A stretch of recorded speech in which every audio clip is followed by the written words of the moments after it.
அண்மை செய்தி. Petrol diesel விலையை 2 வாரங்களில் 4 முறை உயர்த்தியதற்கு சிபிஎம் மாநில செயலாளர் சண்முகம் கண்டனத்தை பதிவு செய்திருக்கிறார்.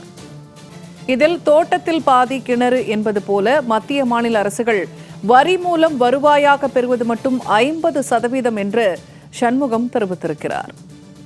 கூடுதல் தகவல்களை தருகிறார் செய்தியாளர் லாவண்யா. லாவண்யா, பெட்ரோல் டீசல் விலை உயர்வு குறித்து சிபிஎம் தனது கண்டனத்தை பதிவு செய்திருக்கிறது. சண்முகம் அவர்கள் நிறைய விஷயங்களை பகிர்ந்து கொண்டிருக்கிறார். என்னென்ன விஷயங்களை இவர் பட்டியலிட்டு சொல்லியிருக்கிறார்? வணக்கம் பூர்ணிமா. பெட்ரோல் டீசல் விலையை 2 வாரங்களில் 4 முறை உயர்த்தியுள்ளது ஒன்றிய பாஜக அரசு. இன்று பெட்ரோல் ரூபாய் 107 ரூபாய் 77 காசுகள், டீசல் 99 ரூபாய் 50 காசுகள் விற்பனையானதற்கு சிபிஎம் மாநில செயலாளர் சண்முகம் தன்னுடைய கண்டனத்தை தெரிவித்திருக்கிறார்.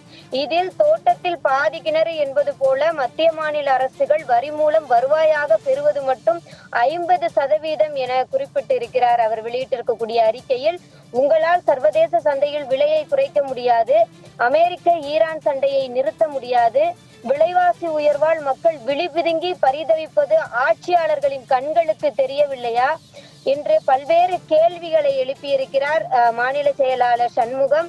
அதே போல அரசுக்கு வரும் வரி வருவாயில் இருந்து மக்களுக்கு விலையை குறைத்து நிவாரண வழங்க மத்திய மாநில அரசுகள் முன்வர வேண்டும் என்பதனையுமே சிபிஎம் மாநில செயலாளர் சண்முகம் குறிப்பிட்டிருக்கிறார்.